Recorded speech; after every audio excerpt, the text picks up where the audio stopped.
Bonjour les traileuses et les trailers. Dans cette vidéo, nous allons voir en détail si cette paire de chaussures est faite pour vous ou non.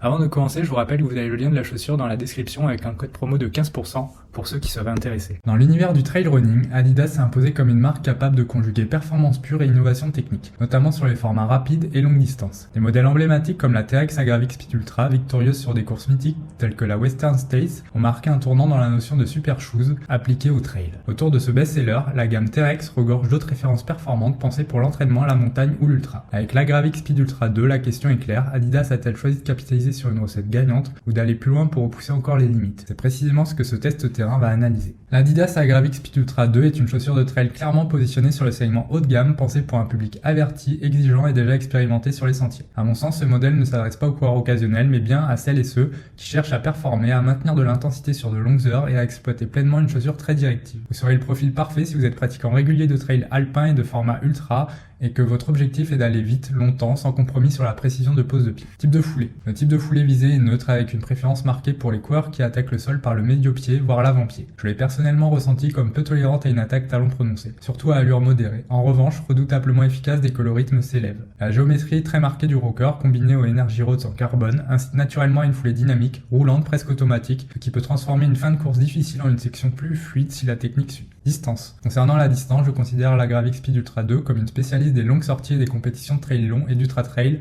à partir de 40 km et jusqu'au format 100 km et plus. J'ai trouvé son comportement particulièrement pertinent sur des sorties de plus de 3 heures, là où le retour d'énergie de la mousse Live Strike Pro et la stabilité longitudinale apportent un réel bénéfice musculaire, notamment sur les portions roulantes et les descentes rapides. Surface. La surface de prédilection reste les sentiers de montagne, qu'ils soient secs, humides ou légèrement gras, avec une nette préférence pour les terrains relativement roulants, single track rapide, piste alpine, chemin forestier compacté et sections de course peu techniques. Lors de mes essais sur terrain plus cassant et très technique, la chaussure reste exploitable et demande un pied sûr et une bonne lecture du terrain car sa plateforme haute et son orientation performance ne pardonnent pas l'approximation. Drop. Enfin, le drop de 8 mm associé à une hauteur de semelle généreuse, environ 44 mm au talon et 36 mm à l'avant-pied, me semble parfaitement cohérent avec l'usage visé. Il offre un bon compromis entre propulsion, protection sur longue distance et respect de la chaîne musculaire postérieure. À mon avis, ce drop facilite la transition pour les coureurs venant de la route ou habitués au profil dynamique tout en conservant une efficacité maximale en trail rapide. Les caractéristiques techniques de l'Adidas Agravix Speed Ultra 2. Quand je prends en main l'Adidas Agravix Speed Ultra 2, je comprends tout de suite que je suis face à une super shoes de trail pensée pour la vitesse et calibrée pour tenir des heures à intensité élevée. Si vous visez un chrono, un 80-120 km en montagne ou simplement des sorties longues menées tambour battant, vous cherchez exactement ce type de produit et je le dis clairement, la logique de conception est cohérente du talon jusqu'au crampon. Design.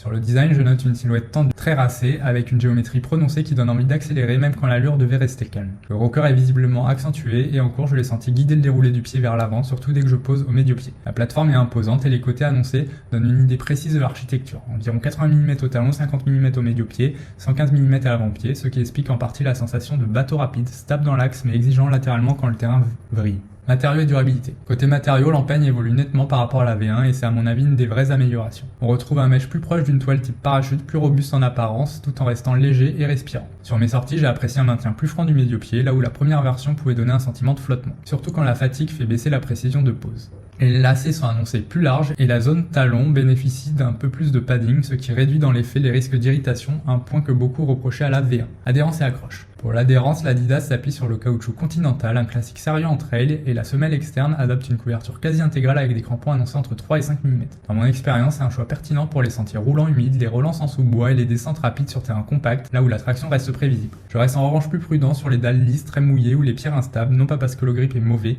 mais parce que la hauteur de semelle et le caractère propulsif incitent à aller vite et vous demandent d'être propre techniquement. Confort et maintien. Le confort progresse et c'est important car une chaussure d'ultra à 230 € doit se faire oublier. Je retiens surtout la meilleure gestion du talon et un chaussant jugé plus standard par plusieurs retours, ce qui sur le terrain réduit le casse-tête du choix de pointure. J'ai toutefois noté comme certains testeurs que la languette fine peut parfois bouger si le laçage manque de rigueur, donc je conseille de soigner l'ajustement et de verrouiller correctement le coup de pied avant un long format. Amorti et dynamisme. Pour l'amorti, on est clairement sur du haut niveau. La mousse Live Strike Pro forme le cœur de la semelle intermédiaire et même si les discours varient, l'idée globale est celle d'un composé léger réactif avec un retour d'énergie d'énergie marqué. Concrètement, sur une sortie longue avec section rapide, j'ai senti une restitution dynamique qui aide à maintenir l'allure et qui limite la casse musculaire en fin de parcours. Stabilité et sécurité. La stabilité est selon moi le point à comprendre avant d'acheter. Elle est annoncée neutre et je la trouve plutôt stable dans l'axe grâce à la largeur de plateforme, mais moins indulgente en torsion, surtout si vous arrivez talon en premier ou si vous courez assis quand la fatigue monte. La présence des Energy Roads en carbone conçus pour des transitions naturelles apporte une rigidité directionnelle utile à haute vitesse, mais elle ne remplace pas une technique de pied solide sur terrain technique. Légèreté et performance. Enfin, sur la légèreté, je considère le compromis très réussi pour une chaussure d'ultra à stack élevé. On parle d'environ 272 grammes en taille 42 pour les hommes. Sur la balance, ce poids reste contenu et sur les kilomètres, on sent que l'objectif est de préserver la fraîcheur tout en proposant une mécanique de propulsion, typiquement ce que j'attends d'une trail super shoes moderne. Rapport qualité-prix. À 230 €, la Gravix Speed Ultra 2 se situe parmi les chaussures de trail les plus chères du marché, au même niveau que d'autres super shoes orientées ultra. À mon sens, le tarif est justifié uniquement si vous exploitez son potentiel, c'est-à-dire si vous courez régulièrement à bonne intensité sur des formats longs et que vous cherchez un gain mesurable en rendement et en économie de course. Pour un usage polyvalent ou des sorties tranquilles, l'investissement devient clairement disproportionné. Comparatif avec d'autres modèles de chaussures de trail. Pour affiner le positionnement de l'Adidas Gravix Speed Ultra 2, je la mets ici en regard de modèles récents orientés performance trail et ultra, issus à la fois de la gamme Adidas TRX et de marques concurrentes. Comparatif permet de mesurer concrètement ce que la Speed Ultra 2 apporte en plus ou en moins selon notre pratique réelle. Donc j'ai comparé la Adidas Gravix Speed Ultra 2 à la Adidas TRX Gravix 3. La Adidas TRX Gravix 3 reste, selon mon expérience, une chaussure d'entraînement robuste et polyvalente. Elle tolère mieux les variations d'allure et les terrains hétérogènes. Face à la Speed Ultra 2, elle est moins dynamique mais aussi plus indulgente techniquement. Je la privilégie pour les blocs d'entraînement longs ou les trails sans objectif chronométrique strict. J'ai comparé la Adidas Gravix Speed Ultra 2 à la Adidas TRX Gravix Speed. L'Adidas TRX Gravix Speed est une version plus accessible de la philosophie rapide d'Adidas. Je l'ai trouvée plus basse, plus directe au sol et nettement moins protectrice que la Speed Ultra 2 sur longue distance. En comparaison, la Speed Ultra 2 apporte un amorti supérieur, un retour d'énergie plus marqué et une meilleure efficacité au-delà de 40 à 50 km. J'ai comparé la Adidas Gravix Speed Ultra 2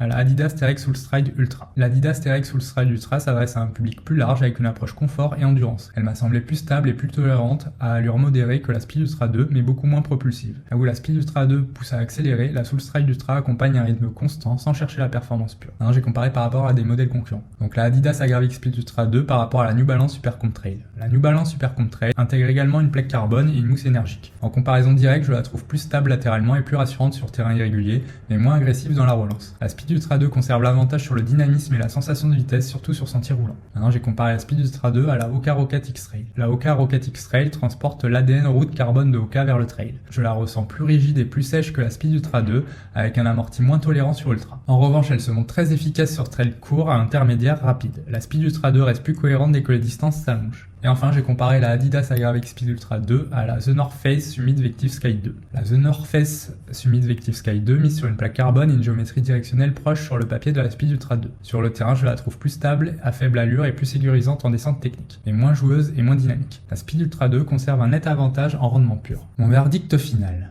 Après plusieurs sorties exigeantes, mon verdict sur l'Adidas Gravix Speed Ultra 2 est sans ambiguïté. Il s'agit d'une chaussure de trail résolument orientée performance, conçue pour aller vite et loin. J'ai retrouvé un dynamisme exceptionnel porté par la mousse Light Strike Pro et les Energy Roads en carbone qui favorisent une foulée efficace sur sentiers roulants et longues descentes. L'amorti généreux protège durablement sur l'Ultra Trail, tandis que le maintien nettement amélioré par rapport à la première version apporte plus de sécurité lorsque la fatigue s'installe. En contrepartie, cette chaussure reste exigeante, peu tolérante à allure lente et moins à l'aise sur terrain très technique. À mon sens, elle s'adresse avant tout aux coureurs confirmé, capable d'exploiter son potentiel et cherchant un véritable avantage mécanique en compétition. À suite de nos différents tests, nous lui avons attribué un global de 4,3 sur 5. Pour le confort, 4 étoiles sur 5, adhérence 4 étoiles sur 5, dynamisme 5 sur 5 et protection et maintien 4 étoiles sur 5. Je vous rappelle que vous avez un code promo dans la description de 15%, donc n'hésitez pas à en profiter pour votre prochain achat.